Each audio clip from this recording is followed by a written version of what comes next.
Greenland के मुद्दे पर कुछ यूरोपीय देशों पर टैरिफ लगाया है। ट्रंप ने ऐलान किया है कि 1 फरवरी 2026 से Denmark, Norway, Sweden, France, Germany, Britain, Netherland और फिनलैंड से अमेरिका आने वाले सभी सामान पर 10% टैरिफ लगाया जाएगा, जबकि 1 जून 2026 से ये टैरिफ बढ़कर 25% कर दिया जाएगा। तो ट्रंप के मुताबिक ये टैरिफ तब तक जारी रहेगा जब तक ग्रीनलैंड को लेकर कोई समझौता नहीं हो जाता।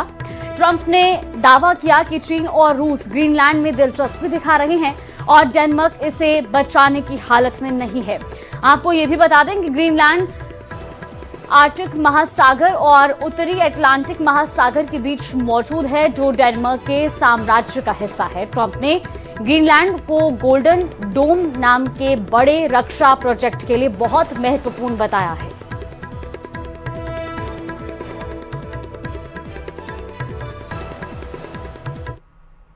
तो यानी अमेरिकी राष्ट्रपति डोनाल्ड ट्रंप ने सीधे ये चेतावनी दे दी कि अमेरिका और ग्रीनलैंड के बीच में जो भी आएगा उसकी तबाही तय है। इसीलिए ट्रंप ने 8 यूरोपीय देशों पर टैरिफ लगाया है। ट्रंप के इन फैसलों से यही लग रहा है कि कहीं ग्रीनलैंड तीसरे विश्व युद्ध का मैदान न बन जाए। एक रिपोर्ट देखिए। ग्रीनलैंड में नेटो टूटने जा रहा है या यूं कहें कि फटने जा रहा है। ग्रीनलैंड में नेटो पूरी तरह मिटने जा रहा है। ट्रंप का परमाणु कैरियर इसे रौंदने जा रहा है। ग्रीनलैंड में नेटो बिखरने जा रहा है। ट्रंप के बर्फीले तूफान से हमेशा के लिए दफन हो जाएगा नेटो। ग्रीनलैंड में ट्रंप और यूरोप का मोर्चा खुल चुका है। अमेरिका और यूरोप के इरादे बता रहे हैं कि बहुत बड़े युद्ध का खतरा मंडराने लगा है। ग्रीनलैंड में अमेरिका को रोकने के लिए यूरोप की फौज उतरने लगी है। एक नया फ्रंट तैयार हो रहा है। ट्रंप को चैलेंज करने के लिए जर्मनी, फ्रांस अब डेनमार्क का साथ देने को तैयार हो चुके हैं। ग्रीनलैंड को कंट्रोल करने वाले डेनमार्क ने अपने F-35 फाइटर जेट उड़ाने शुरू कर दिए हैं। ये ट्रंप को बताने की कोशिश है कि ग्रीनलैंड पर डकैतों वाली नजर रखने वालों की आंखें फोड़ दी जाएंगी। क्या ग्रीनलैंड पर होने जा रहा है नेटो और अमेरिका का युद्ध, जिसकी शुरुआत करेंगे Donald Trump?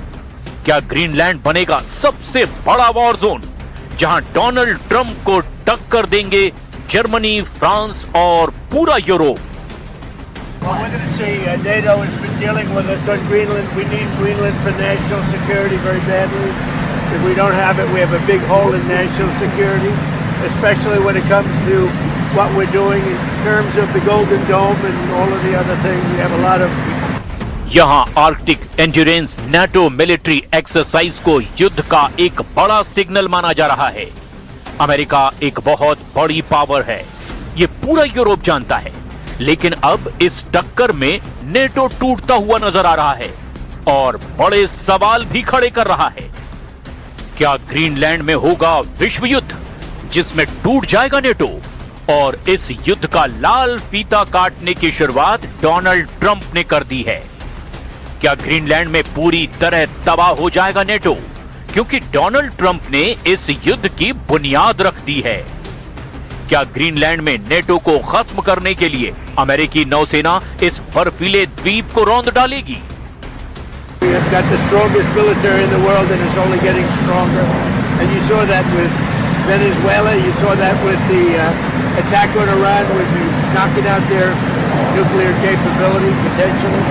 So, yeah, we're talking to NATO. Trump की धमकी मिलने के बाद न सिर्फ डेनमार्क घबराया हुआ है, बल्कि यूरोप में खलबली मची हुई है। फ्रांस ने ऐलान कर दिया है कि ग्रीनलैंड को बचाने की जिम्मेदारी यूरोप की है। मैक्रो ने कहा कि ग्रीनलैंड यूरोप का हिस्सा है और इसीलिए इसकी हिफाजत की जाएगी। Au Groenland, territoire autonome du royaume de Danemark, les Européens ont une responsabilité particulière. Car ce territoire appartient à l'Union européenne, car ce territoire est aussi celui d'un de nos alliés de l'OTAN. La France a décidé de se joindre à l'exercice qui a été programmé et lancé. अब Greenland में Europe की फौज पहुंचेगी तो समझ लीजिए कि युद्ध का खतरा तो बना रहेगा। क्या यूरोप के इस मोर्चे से डोनाल्ड ट्रंप डरकर पीछे हट जाएंगे?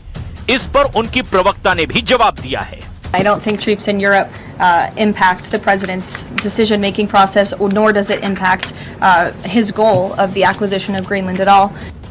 इससे पहले भी कई बार ग्रीनलैंड को अमेरिका के कंट्रोल में लाने की बात कर चुके हैं, लेकिन तब यूरोप में इसे लेकर बहुत बड़ा खतरा महसूस नहीं किया गया। अब ट्रंप जो बोल रहे हैं उसके मायने बहुत खतरनाक निकाले जा रहे हैं। ट्रंप ने अमेरिकी कांग्रेस के संयुक्त सेशन में ग्रीनलैंड पर बड़ा धमाका किया था। उन्होंने 4 मार्च 2025 को ही कहा था कि वो ग्रीनलैंड को अपने कब्जे में लेंगे और ये किसी भी कीमत पर किया जाएगा। I have a message tonight for the incredible people of Greenland. We strongly support your right to determine your own future. And if you choose, we welcome you into the United States of America. We need Greenland for national security and even international security, and we're working with everybody involved to try and get it. But we need it really for international world security, and I think we're going to get it. One way or the other, we're going to get it.